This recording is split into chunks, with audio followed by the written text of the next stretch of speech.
వాతావరణంలో చోటు చేసుకుంటున్న మార్పులు ములుగు జిల్లాను భయపెడుతున్నాయి. మొన్న తాడ్వాయి అడవుల్లో సుడిగాలి సృష్టించిన విధ్వంసం ఇంకా మరువలేకపోతున్నారు.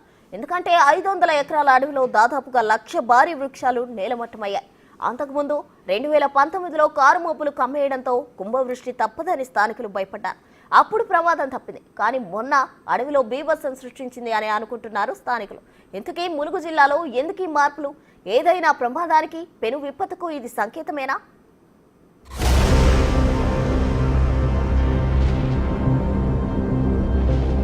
అది ఆగస్టు 31. హైదరాబాద్కు దాదాపుగా 240 కిలోమీటర్ల దూరంలోని తాడ్వాయి రిజర్వ్ ఫారెస్ట్. సాయంత్రం 5-6 గంటలవుతుంది. జస్ట్ కొద్ది నిమిషాల్లోనే అడవిలోని భారీ వృక్షాలు నేల కొరిగాయి. తాడ్వాయి నుండి మేడారం వెళ్లే అటవీ ప్రాంతంలో సుమారు 2 కిలోమీటర్ల వెడల్పు, 14 కిలోమీటర్ల మేర అడవిలోని వటవృక్షాలు నేలమట్టమయ్యాయి. యావరేజ్ గా 1,00,000 చెట్లు విరిగిపడ్డాయన్నది ప్రభుత్వ లెక్క. భూమిలోకి పాతుకుపోయిన పెద్ద పెద్ద చెట్లన్నీ కూడా వేర్లతో సహా బయటకు వచ్చాయి. కొన్ని చెట్ల కాండాలు నిట్ట నిలువున చీలిపోయి వడితిరిగి పడ్డాయి. మొత్తంగా అక్కడ జరిగింది ఎన్నడూ చూడని విధ్వంసం. ఇది మానవ మాత్రుల పని కాదు. మరి ఏం జరిగింది?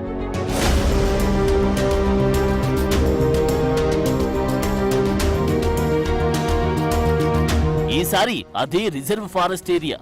కాకపోతే 2019 సంవత్సరం జూలై 9-10 తేదీల్లో ఏటూరు నాగారం, వాజేడు, వెంకటాపూర్ ప్రాంతాల్లోనే క్లౌడ్ బరస్ట్ పరిస్థితులు ఏర్పడ్డాయి.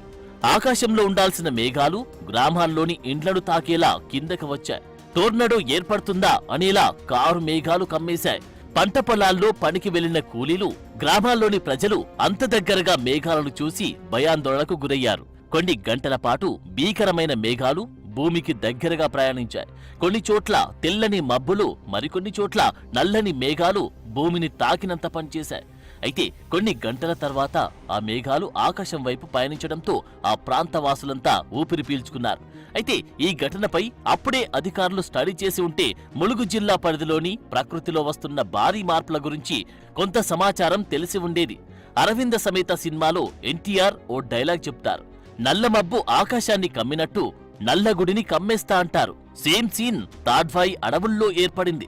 ఆ నల్లమబ్బుడు చూస్తే ఎంతటి గుండె ధైర్యం ఉన్నోడికైనా వణుకు పుట్టడం ఖాయం.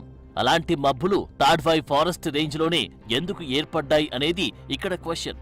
ఇది 2019లోని విజువల్స్ అయినప్పటికీ సేమ్ ఇలాంటి సీనే ఆగస్టు 31 రోజు కూడా ఏర్పడి ఉండే అవకాశం ఉందని శాస్త్రవేత్తలు చెబుతున్నారు.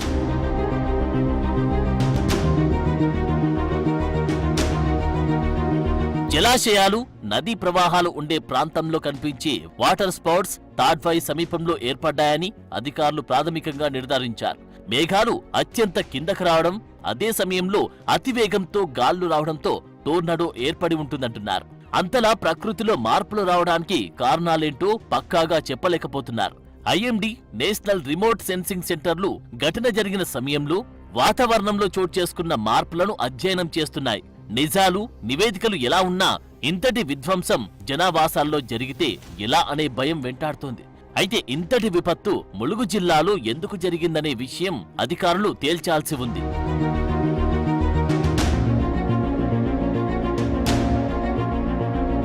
తాడ్వాయి అడవి ధ్వంసం, ఏటూరు నాగారంలో ఏర్పడిన పరిస్థితులను గమనిస్తే ములుగు జిల్లా ప్రాంతం ప్రకృతి వైపరీత్యాలకు నిలయంగా ఉందని చర్చ జరుగుతోంది. పర్యావరణ సమతుల్యాన్ని కాపాడే అటవీ సంపద ఉన్న ములుగు ప్రాంతంలోనే ఇలాంటి విపరీత మార్పులు ఎందుకు వస్తున్నాయనేది శాస్త్రవేత్తలు తేల్చాల్సి ఉంది. ఏది ఏమైనా అసలు మూలాలు తెలిసే వరకు ములుగు జిల్లా డేంజర్ జోన్లో ఉన్నట్లే.